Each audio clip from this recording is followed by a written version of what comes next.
নমস্কার বন্ধুরা, আমার চ্যানেলে তোমাদের সবাইকে স্বাগত জানাই। আশা করি তোমরা সবাই ভালো আছো।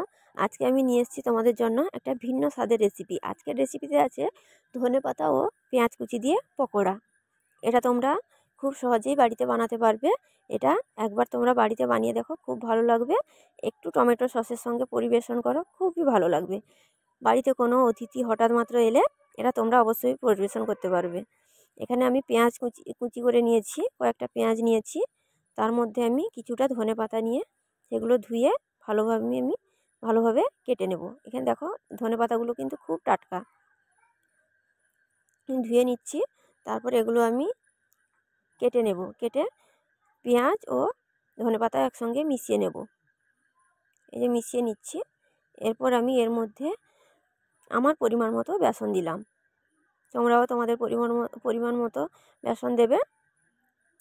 তারপর আমি জাস্ট একটু বেকিং সোডা দিলাম। বেকিং সোডা কিন্তু বেশি হলে তেতো হয়ে যায়, আর বেকিং সোডা অল্পই দিতে হয়। তারপর আমি এখানে সামান্য লবণ দিলাম। এটা অল্প জল দিয়ে মেখে নিতে হবে, বেশি জল দিলে এটা পাতলা হয়ে যাবে। এরপর আমি কয়েকটা কাঁচা লঙ্কাও কুচি করে দিলাম, আর এর মধ্যে আমি একটা ডিম দিলাম। ডিম দিলে পকোড়াটা সফট হয়, খুব ভালো হয়, টেস্টি হয়। এরপর আমি এর মধ্যে একটু গুঁড়ো লঙ্কাও দিয়ে দিলাম, এতে আমি হলুদ দিয়েছি। এরপর একদিকে কড়াই গরম করে তার মধ্যে আমি সাদা তেল দিয়েছি। এখানে সাদা তেল ব্যবহার করো, খুব ভালো হবে। এরপর তার মধ্যে আমি ওই ব্যাটারটাকে আস্তে আস্তে করে পকোড়ার আকারে ছেড়ে দিচ্ছি। এটা তোমরা প্লিজ একবার বাড়িতে ট্রাই করো, খুব ভালো লাগবে তোমাদের। এটা খুব সহজে এটা তোমরা বানাতে পারবে। এটা বানাতে খুব একটা কষ্ট হয় না, পরিশ্রম হয় না। আর আমার ভিডিও যদি ভালো লাগে তোমরা প্লিজ একটা লাইক কমেন্ট করে যেও,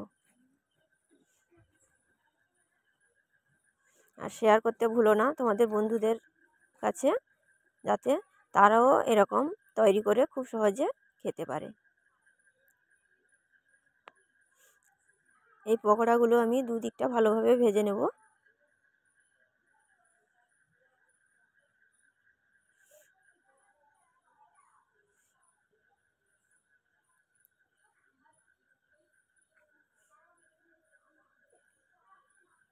দুটো দিকই আমি লাল লাল করে ভেজে নেব। আর এটা কিন্তু খুবই টেস্টি হয়, তোমরা প্লিজ বাড়িতে একবার ট্রাই করো। ধনেপাতা ও পেঁয়াজ দিয়ে পকোড়া খুব ভালো লাগবে তোমাদের। এই দেখো পুরো লাল হয়ে গেছে।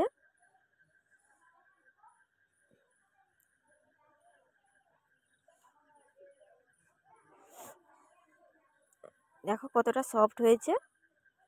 আর এটা একটু টমেটো সস দিয়ে খেয়েও খুব ভালো লাগবে।